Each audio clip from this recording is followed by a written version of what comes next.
Throughout the long history of the China, one American reporter played a crucial role in shaping its political dynamics. His name is Edgar Snow. Born in 1905 in Kansas City, Missouri, Edgar Snow was no ordinary American reporter. In 1926, he enrolled in the University of Missouri School of Journalism. In February 1928, he set off on a journey around the world, arriving in China that September. During the 1930s, while in China, Snow maintained a good relationship with Chiang Kai-shek, the leader of the nationalist Kuomintang. He traveled extensively throughout the country, deeply exploring the political dynamics and general conditions. From 1934 to 1937, Snow served as a lecturer in the journalism department at Yenching University, while simultaneously reporting for various newspapers in the United States. The 1930s brought significant challenges to the Chinese people, particularly due to Japan's invasion. Concurrently, a serious conflict erupted between the Chinese Communist Party and the Kuomintang. A pivotal moment in Snow's life came in 1936, when he ventured deep into communist territory to cover the other side of the Civil War. He journeyed to Yan'an, the headquarters of the Chinese Communist Party, spending 4 months uncovering the realities of the communists and their leader, Mao Zedong. While the Kuomintang's account dominated global narratives, Snow was among the few outsiders to make contact with the revolutionaries. Snow's most acclaimed book, Red Star Over China, captured his insights into the enigmatic world of the communists. He famously remarked that there is no greater mystery among nations, no more confused and epic than the story of Red China. His motivation for exploring the truth behind the sacrifices made during the Chinese Civil War drove him to Yan'an. Upon arriving in the Red Territory in 1936, Snow met with Chairman Mao and other leaders of the Red Army. His day-long intense interview with Mao culminated in a historic photograph that symbolized their meeting. Years later, this photo was highlighted in a biography of Snow by Yin Jinsheng and An Wei, becoming one of the most printed portraits in the world. After spending 4 months in Yan'an, Snow documented his experiences in Red Star Over China, which was first published in London in 1937. The book became an instant bestseller, opening the eyes of millions worldwide. Its impact is still acknowledged today by various experts and commentators. When Edgar Snow first visited China in the early 1930s, he traveled to northwest China and reported on the famine that was occurring in those places. And as a photojournalist, he took pictures, very moving pictures of people who are starving, who have nothing to eat, who are dying by the roadside.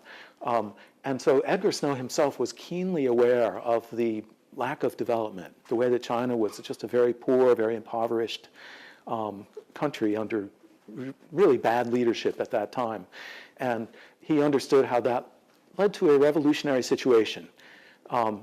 China needed better government, better leadership in order for it to realize its incredible potential. So why is a book that was published 85 years ago by a man who died 50 years ago still so important today? For many, it's because Red Star Over China is an increasingly rare situation where Westerners have represented China fully and fairly, allowing the world to see behind the dramatic headlines and biased copy. For his work, Edgar Snow is still remembered in China to this day as a symbol of international friendship, a sign that we can get along for the greater good. In 1970, Snow attended the National Day ceremony in China and was warmly received by Mao Zedong. On October 1st, he and Mao participated in the National Day military parade on Tiananmen Tower, this further solidifying Snow's close relationship with Mao in his Red China. The rapprochement between the US and China began in 1972. Mao expressed to Snow his willingness to engage in talks with President Nixon, allowing Snow to act as a bridge between the two leaders. Red Star Over China became essential reading for two US presidents, contributing to the normalization of relations between China and the US. It told the story of the communists from their perspective, free from editorializing or bias from Snow. This groundwork paved the way for Nixon's landmark visit to China that same year. Nixon's pioneering visit to China eventually took place in February 1972, carefully scheduled for primetime TV back home.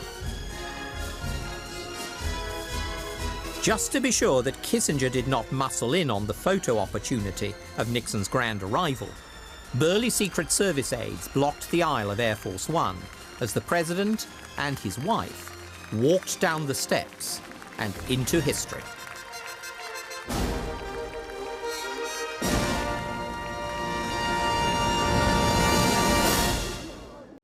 Nixon's visit marked a tremendous starting point for the normalization of Sino-American relations.